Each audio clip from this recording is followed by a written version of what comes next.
Okay, so one of my favourite exercises for the lower abdominal is heel taps, heel glides, because they activate more of the lower part of the rectus abdominis, so the part of the pelvis, or the part of the abdominal muscle that connects on the pelvis.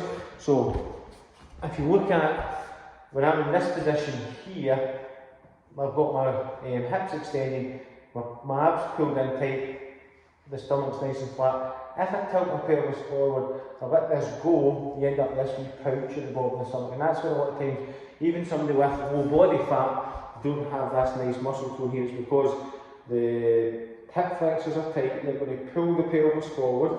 So I'm going, this is me posteriorly tilting the pelvis. So I've got a big, almost like a Donald Duck bum sticking out the back, tightness in the hip flexors here. So what I need to do is stretch the hip flexors and strengthen the lower abs. So a good way to strengthen the lower abs is to do, so first of all we need to find out, do they understand, this is more a Pilates movement here, do they know what neutral spine is? So neutral spine is this is me lying just with my spine in its normal position.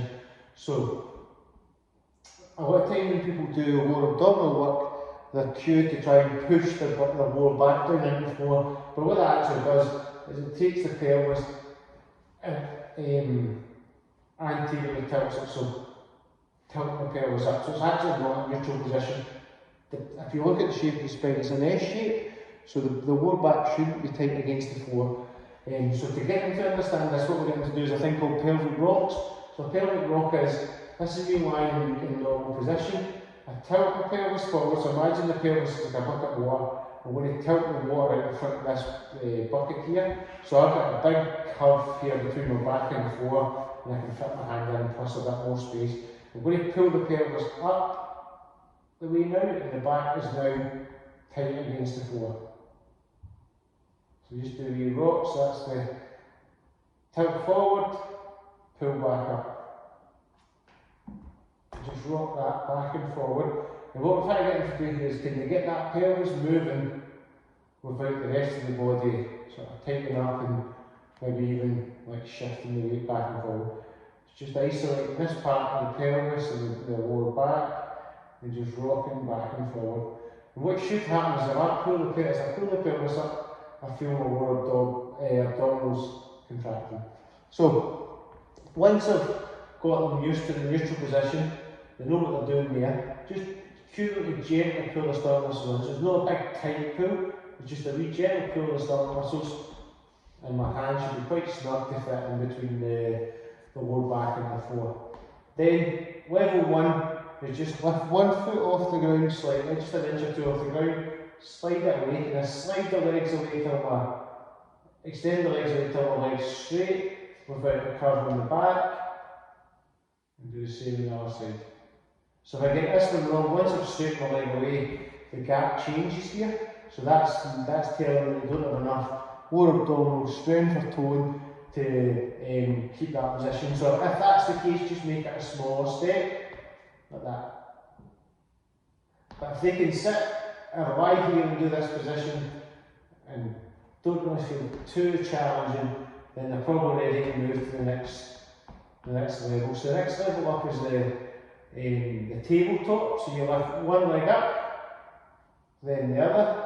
Make sure I'm still in that neutral position, and just hold there. So it's called a tabletop because the angle here between my shin and the knee should look like a tabletop. So I can just hold that and see if I can hold that position for 30 seconds to a minute without too much shaking and saying that they're feeling it in the lower back. So with all these exercises, you're always just checking with them. Can you feel your stomach or can you feel your lower back? If they feel the lower back, just stop the exercise, do some stretching, because you might, once you've irritated the lower back, it can be quite hard for them to sort of re-engage the right muscles. So once I've nailed the tabletop, we can hold that for a minute or so. I'm going to look at a heel tap. So single leg heel tap. So all I'm going to do here is bring one foot down, and all I'm looking for here is how far down can I get before I lose that neutral position. So if I get to here and I start feeling my back curving up, the movement's just as small as this. If I can do the whole thing, squats like this without the back changing, and this is quite challenging on the lower abs. Then the next step up, and this could be quite a big jump for them, so going from a single leg to a double leg heel tap is can be quite challenging. So if you take them to the double, it's too hard. Maybe just get them to lengthen the lead a wee bit more. You see, I'm just shooting that leg out a wee bit.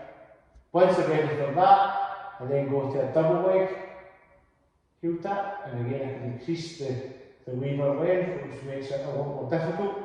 And then once they've got that, so level 1 here, level 2 heel taps, level 3 single leg, level 4 double, level 5 might be holding a weight and bringing them both away from each other and together.